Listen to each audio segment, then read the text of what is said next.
Hello learners, this is Meenu and welcome back to my channel Economic Words. Today we will understand one of the very important topic of microeconomics, that is the concept of cost.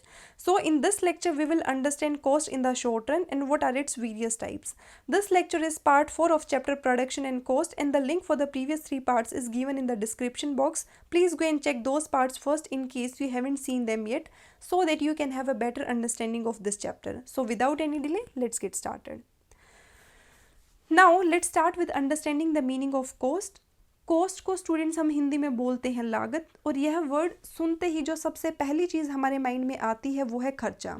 तो अगर हम simple words में बात करें तो एक commodity को produce करने पर, या फिर इससे भी सरल भाषा में बात करें तो किसी सामान को बनाने में एक प्रोड्यूसर की ओर से जो कुछ भी खर्चा किया जाता है, चाहे वो रॉ मटेरियल्स पर किया जाए, चाहे वो लेबर सर्विसेज को हायर करने पर हो, चाहे वो फ्यूल पर हो, इलेक्ट्रिसिटी बिल की फॉर्म में हो, मशीन्स को परचेज करने और या फिर उनकी मेंटेनेंस पर हो, वो सभी क्या हो जाती हैं, वो हो जाते, उनको हम बोलते हैं टोटल कॉस्ट. अगर हम इन सारी चीज़ों पर जो खर्चा हुआ है उसको ऐड कर दे तो उसको हम बोलते हैं कॉस्ट.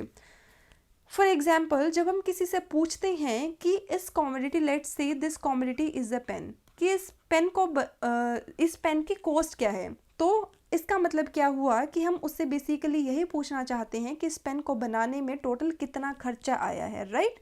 तो उसे हम क्या बोलते हैं, कॉस्ट बोलते हैं. एंड स्टूडेंट्स, कॉस्ट को हम हमेशा समझते हैं from the producer point of view. हमेशा प्रोड्यूसर के पॉइंट ऑफ व्यू से जो है हम कॉस्ट के कॉन्सेप्ट को समझते हैं.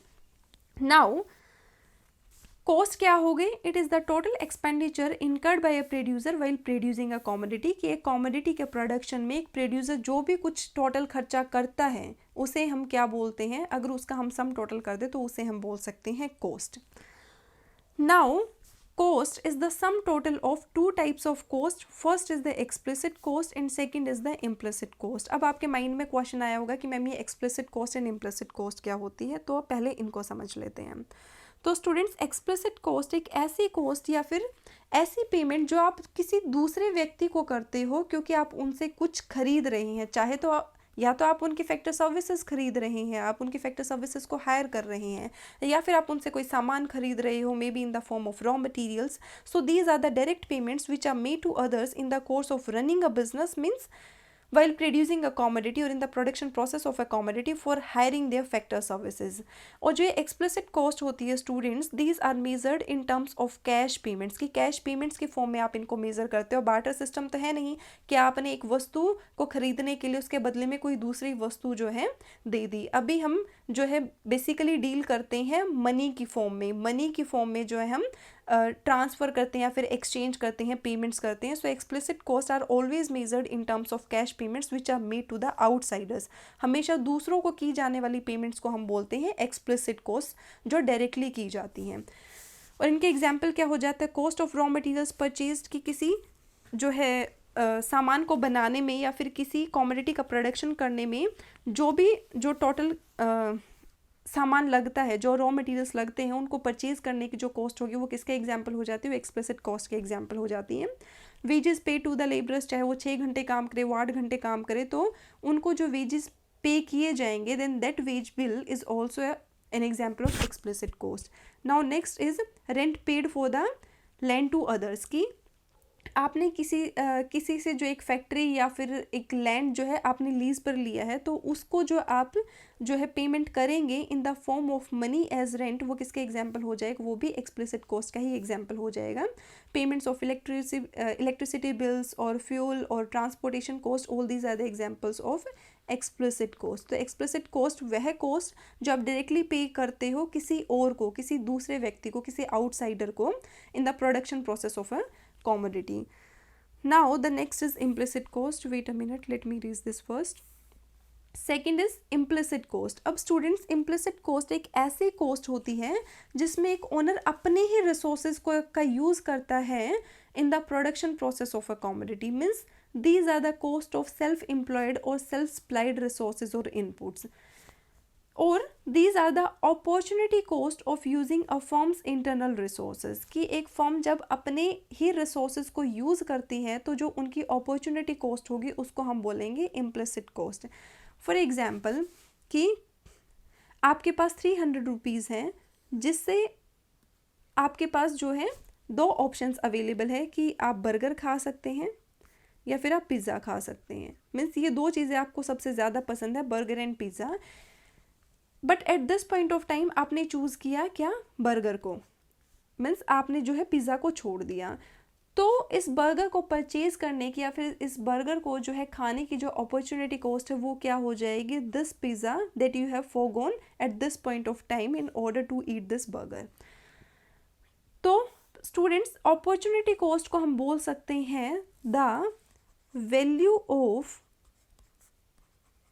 नेक्स्ट बेस्ट ऑल्टरनेटिव फोरगॉन, कि नेक्स्ट बेस्ट ऑल्टरनेटिव जो आपके पास अवेलेबल था ना, उसकी वैल्यू जो आपने फोगो की है, जो सेक्रीफाइस की है, उसे हम बोलते हैं अपॉर्चुनिटी कॉस्ट। दूसरा एग्जांपल लेते हैं। Suppose I have two options that I can teach either on YouTube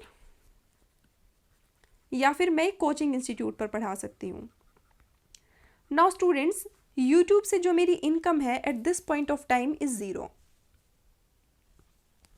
means मुझे यूट्यूब से अभी कुछ नहीं मिल रहा है and I am teaching you here जो है फ्री ऑफ कॉस्ट। बट वहीं पर अगर मैं कोचिंग इंस्टीट्यूट पर पढ़ाना चाहती हूँ तो जो कोचिंग इंस्टीट्यूट का जो ऑनर है वो मुझे ऑफ़र कर रहा है 50,000 रुपीज़ टू टीच देयर, कि मैम आप आइए यहाँ पर पढ़ाइए और हम जो है आपको 50,000 रुपीज़ जो है देंगे। Now out of these two options, YouTube and coaching वाले में से if I choose to teach on YouTube, तो मेरी opportunity cost of teaching here on YouTube क्या हो जाएगी, is these 50,000 rupees which I am sacrificing और for going right now. Means अगर मैं यूट्यूब पर नहीं पढ़ा रही होती तो मैं कहाँ पढ़ा रही होती, मैं इस कोचिंग इंस्टीट्यूट पर पढ़ा रही होती। So here my next best alternative is this coaching institute, और यही क्या हो जाएगी, मेरी अपॉर्चुनिटी कॉस्ट हो जाएगी यूट्यूब पर पढ़ाने की। तो अपॉर्चुनिटी कॉस्ट क्या हो जाती है स्टूडेंट्स, अपॉर्चुनिटी कॉस्ट हो जाती है the value of next best alternative forgone. Similarly एक जो है प्रोड्यूसर के लिए भी बहुत सारी अपॉर्चुनिटी कॉस्ट होती हैं कि वो अपनी जो है रिसोर्सेज को कहीं और भी यूज़ कर सकता है बजाय कि यहाँ पर यूज़ करने के। और जो इम्प्लिसिट कॉस्ट होती है, these are measured in terms of imputed value as no direct payment is made, कि इनको हम मेज़र करते हैं इम्प्यूटेड वैल्यू की फॉर्म में। पहले हम इसको explicit cost and implicit cost दोनों के एक एग्जाम्पल की हेल्प से समझते हैं, आपको अच्छे से क्लियर हो जाएगा। देखिए, इसको ऐसे समझिए कि आपके पास एक पीस ऑफ लैंड था। सपोज करते हैं कि आपके पास थे 1500 एकर्स ऑफ लैंड। ठीक है, आपने अब सोचा है कि मैं इन 1500 एकर्स ऑफ लैंड पर जो है एक स्कूल बनाता हूँ। ठीक है, तो जो ये लैंड, जो ये पीस ऑफ लैंड है, जो ये 1500 एकर्स जो ज़मीन है आपके पास, ये आपकी खुद की है। मीन्स ये आपका खुद का रिसोर्स है, आपने किसी और से परचेज़ नहीं किया है, ना ही आपने इसको रेंट पर लिया है, लीज़ पर लिया है।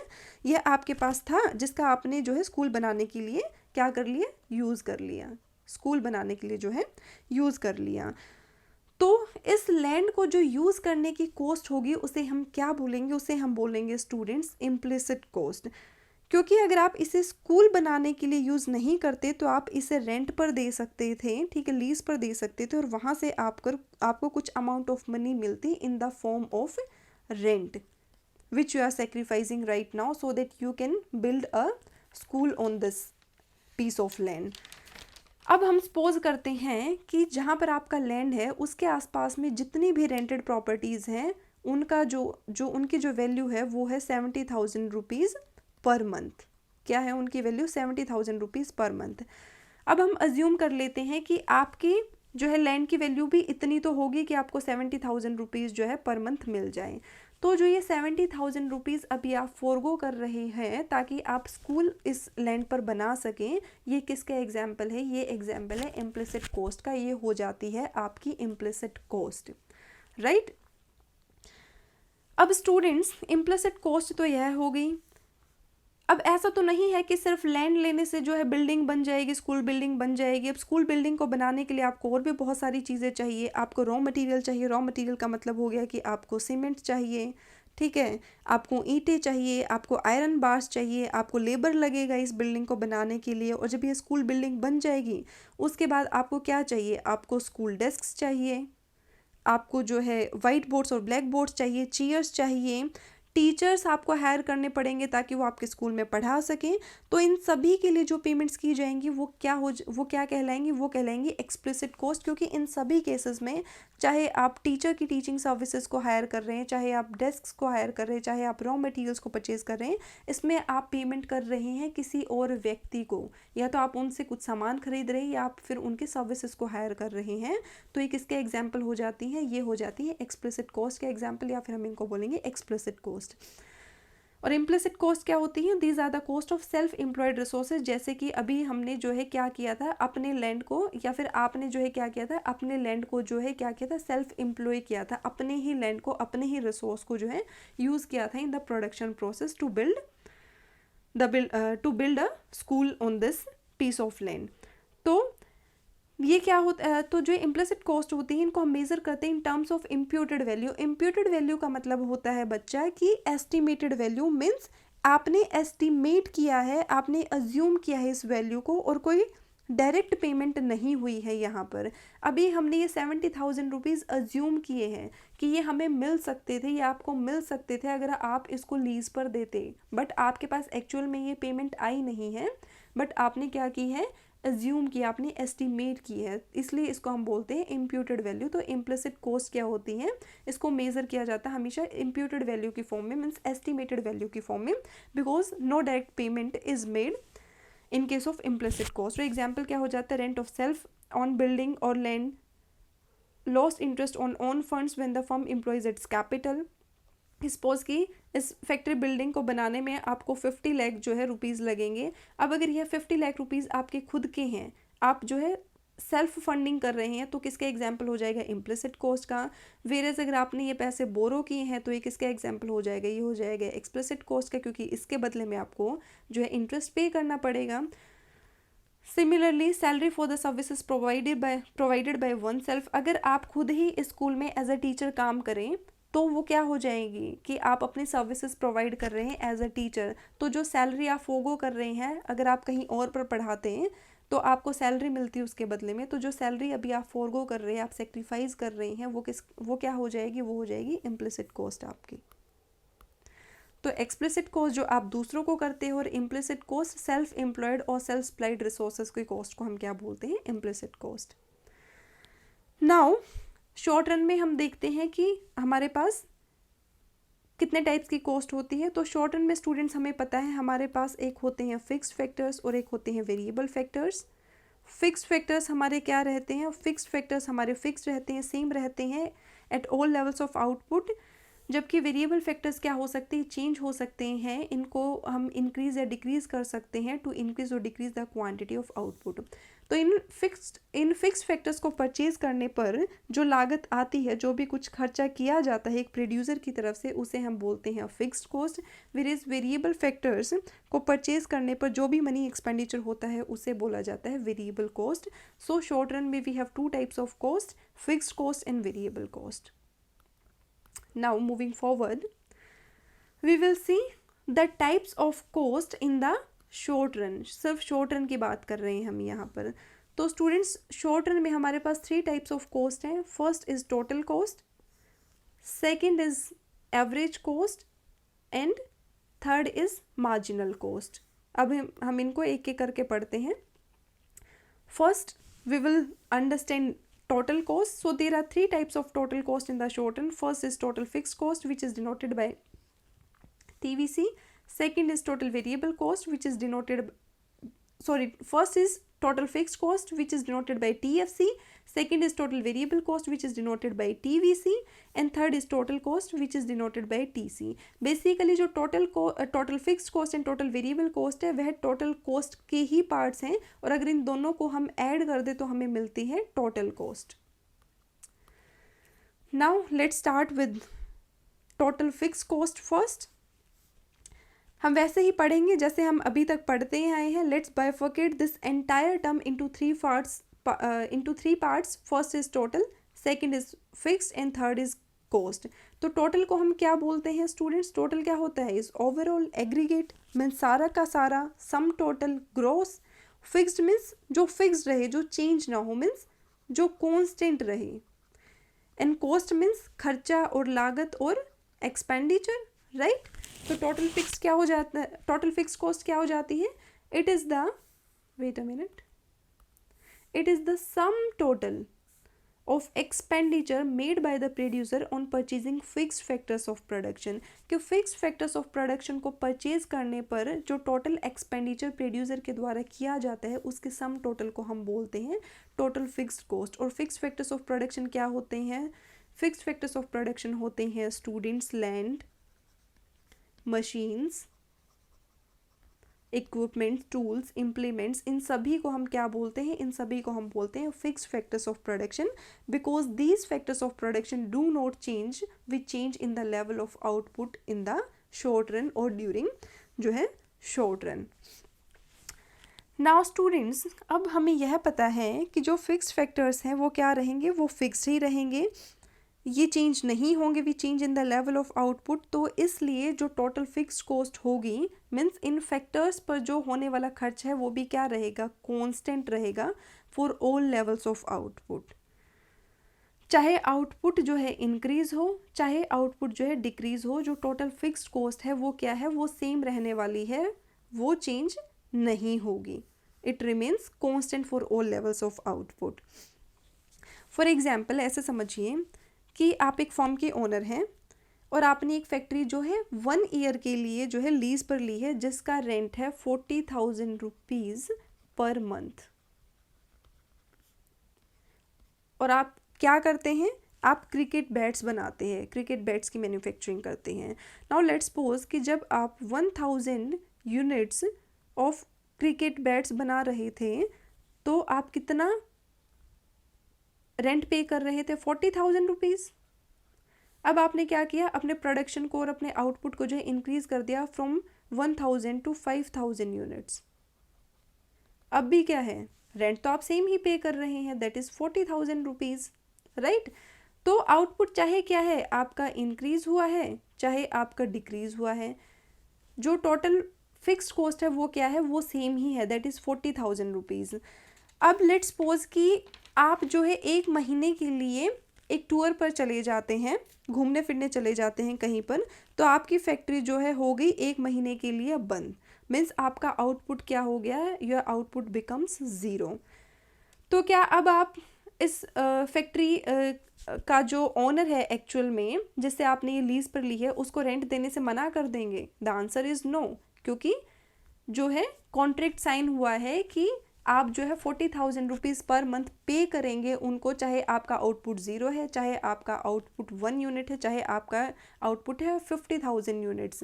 You are going to pay him these 40,000 rupees per month for the entire year. तो जब आपका आउटपुट 0 हो गया तो भी आप क्या कर रहे हैं? आप 40,000 रुपीज़ ही पे कर रहे हैं in the form of rent to that person from whom you have rented this property. So in this way we can say that TFC will remain same even if output is 0 or it is 1 unit or the output is 10 lakhs unit. It means TFC can never be 0 even if the level of output is 0. यह हमें यहाँ से जो है clear हो गया।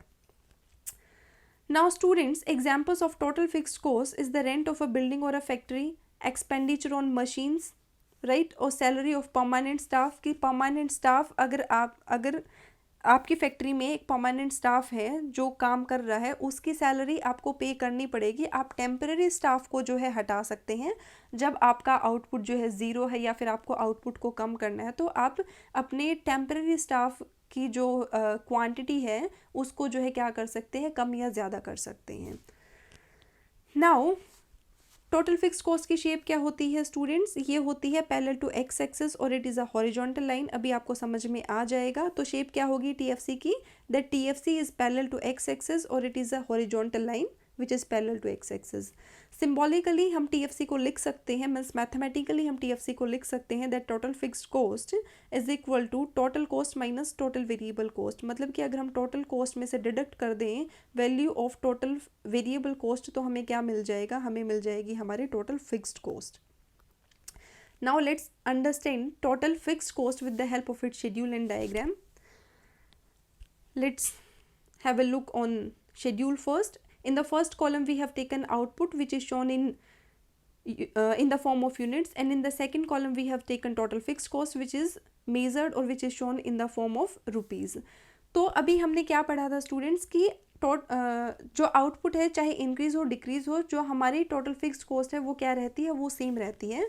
तो यहाँ पर हम देखते हैं कि जब हमारा आउटपुट ज़ीरो है, मतलब कि एक फर्म कुछ भी प्रोड्यूस नहीं कर रही है, तो टोटल फिक्स्ड कॉस्ट कितनी है, 200 रुपीज़ है. जब इसका आउटपुट इंक्रीज हो गया फ्रॉम 0 to 1 यूनिट्स, तो भी टोटल फिक्स्ड कॉस्ट कितनी है, 200 रुपीज़ है. फर्दर आउटपुट इंक्रीज हुआ फ्रॉम 1 यूनिट to 2 यूनिट्स, फिर भी जो टोटल फिक्स्ड कॉस्ट है वो 200 रुपीज़ ही है. और सिमिलरली अगर आउटपुट फर्दर इंक्रीज होता रहे तो 6th यूनिट ऑफ आउटपुट जब यह प्रोड्यूस कर रही है तो भी जो टोटल फिक्स्ड कॉस्ट है वो क्या है, that is 200 rupees. Means output के इंक्रीज या डिक्रीज होने पर जो टोटल फिक्स्ड कॉस्ट है उसमें कोई जो है चेंज नहीं आ रहा है. It is same for all the levels of output. Now let's understand it with the help of its diagram. On x-axis we have shown output, which is shown in units, and on the y-axis we have shown cost, जिसको हमने show किया है जो है rupees की form में. तो students जब आउटपुट हमारा ज़ीरो है तो भी हमारी टोटल फिक्स्ड कॉस्ट क्या है, 200 रुपीज़ है. जब हमारा आउटपुट 1 है तो भी हमारी टोटल फिक्स्ड कॉस्ट क्या है, 200 रुपीज़ है. जब हमारा आउटपुट है 2 यूनिट्स तो भी TFC कितनी है हमारी, 200 रुपीज़ है. आउटपुट जब 3 यूनिट्स है तो भी हमारी TFC कितनी है, 200 है. और सिमिलरली जब आउटपुट है 6 यूनिट्स तो भी हमारी TFC कितनी है, जो 200 रुपीज़ है. तो by joining all these points हमें क्या मिलता है, we get our total fixed cost curve, we get our TFC curve, जो क्या है, जो है पैरेलल टू एक्स एक्सिस और it's a horizontal line which is parallel to x axis. तो TFC क्या रहती है, it remain same for all the levels of output. और दूसरा, it can never be zero even if the level of output is zero, कि चाहे हम production कुछ ना कर रहे हों तो भी जो टोटल फिक्स कॉस्ट है वो कुछ ना कुछ होगी. मीन्स TFC हमेशा पॉजिटिव होती है, ये कभी भी ज़ीरो या नेगेटिव नहीं हो सकती. Now next is total variable cost. अब हम समझते हैं टोटल वेरिएबल कॉस्ट को. अब इसको तो बाइफिकेट करने की भी ज़रूरत नहीं है, आपको नाम से ही पता लग गया होगा कि वेरिएबल फैक्टर्स ऑफ प्रोडक्शन को परचेज करने पर जो टोटल एक्सपेंडिचर होता है इनकर्ड बाय द प्रोड्यूसर, वो क्या होता है, टोटल वेरिएबल कॉस्ट हो जाती है. So it refers to the total expenditure incurred by the producer on the purchase of variable factors of production. Variable factors of production क्या होते हैं, which changes with change in the level of output. कि अगर short run में एक firm अपने output को increase या डिक्रीज करना चाहती है तो वैसा कर सकती है ओनली बाय एम्प्लॉइंग मोर और less of its variable factors of production. और वेरिएबल फैक्टर्स का एग्जांपल क्या हो जाता है, वेरिएबल फैक्टर्स का एग्जांपल हो जाता है labour, raw materials, power, fuel. ये सारे किसके एग्जांपल हो जाते हैं, ये सारे एग्जांपल हो जाते हैं वेरिएबल फैक्टर्स का, राइट. सो जो हमारी TVC होती है स्टूडेंट्स, वो वेरी करती है directly with change in the level of output. Means अगर आउटपुट इंक्रीज होगा तो TVC इंक्रीज होगी, अगर आउटपुट डिक्रीज होगा तो TVC डिक्रीज होगी. इसको हम समझते हैं एक एग्जांपल की हेल्प से. सपोज की जो है एक फर्म ने एम्प्लॉय किया 2 यूनिट्स ऑफ लेबर को, जो प्रोड्यूस कर रही थी जो है 100 यूनिट्स ऑफ आउटपुट. और इन 2 यूनिट्स ऑफ लेबर को जो है हायर करने की जो कॉस्ट है वो है ₹1000. अब ये फर्म अपने आउटपुट को जो है इंक्रीज करना चाहती है जो है फ्रॉम 100 to 500 यूनिट्स. तो इसको क्या करना पड़ेगा, इसको अपनी लेबर के क्वांटिटी को इंक्रीज करना पड़ेगा. अब इसने अपनी लेबर की क्वांटिटी इंक्रीज कर दी from 2 units of labour to 10 units of labour, जो प्रोड्यूस कर रही है 500 यूनिट्स ऑफ आउटपुट को. तो अब जो कॉस्ट आएगी, जो खर्चा आएगा इन 10 यूनिट्स ऑफ लेबर को हायर करने का, इनको एम्प्लॉय करने का, वो भी इंक्रीज होगा, जो बढ़कर कितना हो जाएगा, ₹5000. तो अब हमने देखा कि अगर आउटपुट इंक्रीज हो रहा है तो क्या हो रहा है, हमें ज़्यादा वेरिएबल फैक्टर्स को जो है हायर करना पड़ रहा है, जिसकी वजह से जो टोटल वेरिएबल कॉस्ट है वो भी क्या हो रही है, इंक्रीज हो रही है. It means TVC is directly related to the change in the level of output. Output increase होगा तो TVC इंक्रीज होगी क्योंकि ज़्यादा वेरिएबल फैक्टर्स को एम्प्लॉय करना पड़ेगा. सिमिलरली अगर आउटपुट डिक्रीज होगा तो TVC डिक्रीज होगी क्योंकि वेरिएबल फैक्टर्स के क्वांटिटी को जो है रिड्यूस करना पड़ेगा. Less variable factors will be employed then. And students, TVC can be zero when output is zero, कि जब आउटपुट ज़ीरो है तो TVC ज़ीरो भी हो सकती हैं. फॉर एग्जांपल पिछले वाले एग्जांपल से समझते हैं कि जब एक महीना आपकी फर्म जो है बंद थी, उसमें प्रोडक्शन नहीं हो रहा था, जब ज़ीरो प्रोडक्शन था आपकी फर्म का, तो उस टाइम पर क्या कोई मशीन काम कर रही थी? मशीन काम नहीं कर रही थी क्योंकि फर्म तो बंद थी. तो जो फ्यूल की कॉस्ट थी आपकी वो क्या होगी? वो ज़ीरो हो गई. कोई लेबर भी नहीं आ रहा था, लेबर भी काम नहीं कर रही थी, तो लेबर की जो वेजेस थी वो भी क्या हो गई? ज़ीरो हो गई. आपका वेज बिल भी ज़ीरो हो गया. सिमिलरली आप कोई रॉ मटेरियल भी परचेज नहीं कर रहे थे उस टाइम पे, तो इसकी भी जो कॉस्ट होगी, कॉस्ट ऑफ रॉ मटेरियल, वो भी क्या होगी? ज़ीरो होगी. तो इस तरीके से जो टोटल वेरिएबल कॉस्ट है वो क्या होगी? ज़ीरो होगी when your level of output is zero, कि जब आउटपुट का लेवल ज़ीरो है तो आपकी जो टोटल वेरिएबल कॉस्ट है वो भी क्या हो जाती है? वो भी ज़ीरो हो जाती है. एंड जब एक फर्म को लॉस हो रहे होते हैं तो it always try to minimize its variable cost. और स्टूडेंट्स एग्जाम्पल क्या हो जाते हैं टोटल वेरिएबल कॉस्ट के?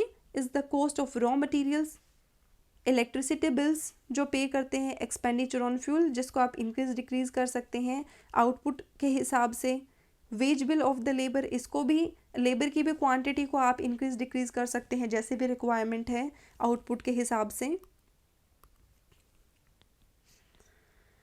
Now let's understand TVC with the help of its schedule and diagram. पहले हम शेड्यूल देख लेते हैं. In the first column again we have taken output which is shown in units, and in the second column we have taken total variable cost denoted by TVC which is shown in rupees. तो students जब output zero है तो अभी हमने पढ़ा था, हमने देखा था कि जो हमारी TVC क्या होती है? हमारी TVC भी जो है ज़ीरो होती है. मीन्स TVC कुछ नहीं है when the level of output of a firm is zero. But जैसे जैसे आउटपुट जो है इंक्रीज हो रहा है from 1 to 2 units, 2 to 3 units, 3 to 4 units and so on, तो जो टोटल वेरिएबल कॉस्ट है वो भी क्या हो रही है? इंक्रीज हो रही है from 0 to 20, 20 to 36, 36 to 44, 44 to 54 and so on. तो यहाँ से हम देख सकते हैं कि जैसे जैसे लेवल ऑफ आउटपुट जो है इंक्रीज हो रहा है, टोटल वेरिएबल कॉस्ट जो है varies directly with the change in the level of output. Increase होने पर इंक्रीज हो रही है और जैसे डिक्रीज हो रहा है 7 to 6 हुआ, 6 to 5 हुआ, तो जो टोटल वेरिएबल कॉस्ट है वो भी डिक्रीज हो रही है फ्रॉम 144 to 98, 98 to 70. राइट. अब हम इसको समझते हैं with the help of diagram. X axis पर हमने लिया है अगेन आउटपुट को which is shown in units, and y axis पर हमने लिया है टोटल वेरिएबल कॉस्ट को which is shown in rupees. तो स्टूडेंट्स यहाँ पर एक चीज़ ध्यान रखने वाली यह है कि जो टोटल वेरिएबल कॉस्ट है it always starts from the origin. क्यों? क्योंकि जब लेवल ऑफ आउटपुट ज़ीरो होता है तो टोटल वेरिएबल कॉस्ट जो है ज़ीरो होती है. That's why it starts from the origin. और जैसे जैसे लेवल ऑफ आउटपुट जो है इंक्रीज हो रहा है ऑन द एक्स एक्सिस, वैसे वैसे जो टोटल वेरिएबल कॉस्ट है वो भी इंक्रीज हो रही है ऑन द वाई एक्सिस. और जब इन सारे पॉइंट्स को, जो कॉरस्पॉन्डिंग पॉइंट्स है आउटपुट एंड कॉस्ट के, जब हम इन सभी को जो है ज्वाइन कर देते हैं एक दूसरे से, तो हमें क्या मिलती है? हमें मिलती है टोटल वेरिएबल कॉस्ट कर्व. और जो ये टोटल वेरिएबल कॉस्ट कर्व है स्टूडेंट्स, यहाँ पर एक और चीज़ जो है ध्यान रखने वाली जो है वो है कि जो टोटल वेरिएबल कॉस्ट है वो फर्स्ट इंक्रीज हो रही है वो पहले इंक्रीज हो रही है एट डिमिनिशिंग रेट. उसके बाद एक लेवल ऑफ आउटपुट पर कांस्टेंट होने के बाद it starts increasing at increasing rate.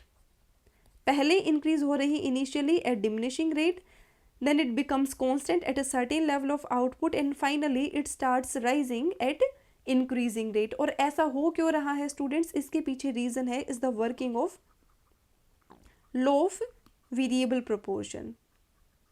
Law of variable proportion.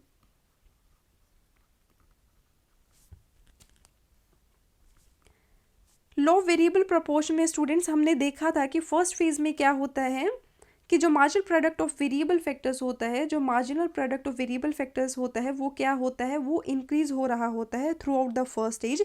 Means जो वेरिएबल फैक्टर्स है वो ज़्यादा एफिशिएंट है, उनकी जो प्रोडक्टिविटी होती है वो ज़्यादा होती है through out the first stage, जिसकी वजह से जो फिक्स्ड फैक्टर्स हैं वो भी अच्छे से यूटिलाइज हो पाते हैं। तो अगर आपको लो वेरिएबल प्रोपोर्शन को अच्छे से समझना है तो you can watch second part of this chapter on my channel.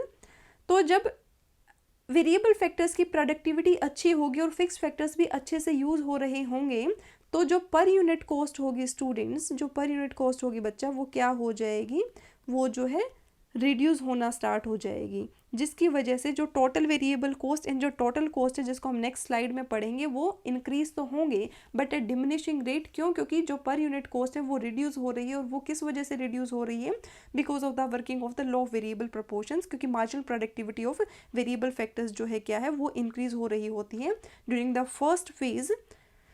And second phase में क्या होता है, marginal productivity of variable factor starts falling and in the third stage it finally becomes negative. मतलब कि अब जो वेरिएबल फैक्टर्स है वो क्या हो गए हैं, वो लेस एफिशिएंट हो गए हैं, जैसे जैसे हम उनको ज़्यादा एम्प्लॉय करते, जैसे जैसे कि उनके क्वांटिटीज़ को इंक्रीज करते हैं विद द फिक्स्ड फैक्टर्स, जिसकी वजह से क्या होगा, जो यह पर यूनिट कॉस्ट है वो क्या हो जाएगी, वो इंक्रीज होना स्टार्ट हो जाएंगी। और इसी वजह से कांस्टेंट होने के बाद जो टोटल वेरिएबल कॉस्ट है वो क्या हो जाएगी, total variable cost and total cost दोनों ही इंक्रीज होना स्टार्ट हो जाएंगे at increasing rate. So due to the working of law of variable proportion, TVC first increases at diminishing rate, then it becomes constant at a level of output, and after that it starts increasing at increasing rate, right? तो reason क्या लिख कर आना है आपको, इन तीनों phases के पीछे is the working of law of variable proportion. Shape क्या होती है, inverted S shaped, S shaped के पीछे रीजन बता दिया है मैंने, क्या होता है लॉ ऑफ वेरिएबल प्रोपोर्शन। और सिंबॉलिकली हम टीवीसी को लिख सकते हैं, अगर हम डिडक्ट कर दें टोटल कॉस्ट में से टोटल फिक्स कॉस्ट को तो हमें मिल जाती है टोटल वेरिएबल कॉस्ट, क्योंकि total fix cost and total variable cost दोनों ही किसका पार्ट है, टोटल कॉस्ट का। Now moving forward, total cost refers to the overall cost of production which includes both fixed as well as variable components of cost को। मतलब कि यहाँ पर fixed factors को परचेज करने पर जो खर्च आया और वेरिएबल फैक्टर्स को परचेज करने पर जो खर्च आया, अगर उन दोनों का सम टोटल कर दें, उनको ऐड ऑन कर दें, तो हमारे पास क्या मिल जाएगी, हमें मिल जाएगी टोटल कॉस्ट। और टोटल कॉस्ट को हम सिम्बॉलिकली लिख सकते हैं TFC plus TVC, means total cost is equal to total fixed cost plus total variable cost, means it is the summation of total fixed cost and total variable cost. Now moving forward, अब इन तीनों के relation को समझ लेते with the help of schedule and diagram. तो first column में हमने फिर से आउटपुट को लिया है, सेकंड कॉलम में हमने टोटल फिक्स्ड कॉस्ट को लिया है, थर्ड कॉलम में we have taken total variable cost, and in the last column we have taken total cost. अब स्टूडेंट्स हमें टोटल फिक्स्ड कॉस्ट का पता है, ये क्या रहेगी, सेम रहेगी, कांस्टेंट रहेगी, चाहे आउटपुट हो 0 और चाहे आउटपुट हो 8 यूनिट्स और चाहे आउटपुट हो 8000 units, 8 lakh units. Total fixed cost जो है क्या रहेगी, ये रहेगी 20 रुपीज़ ही। बट जैसे जैसे आउटपुट इंक्रीज होगा जो टोटल वेरिएबल कॉस्ट है वो क्या होगी, वो इंक्रीज होगी from 0 to 18, 18 to 30, 30 to 40 and so on, और फाइनली जो है इट बिकम्स ₹140। और जो टोटल कॉस्ट है स्टूडेंट्स, यहाँ पर जो सबसे ध्यान रखने वाली चीज़ है वो यह है कि जब आउटपुट जो है 0 है, मीन्स जब एक फर्म कुछ भी प्रोड्यूस नहीं कर रही है, तो जो टोटल कॉस्ट है वो किसके इक्वल होती है, टोटल कॉस्ट इक्वल होती है टोटल फिक्स्ड कॉस्ट के।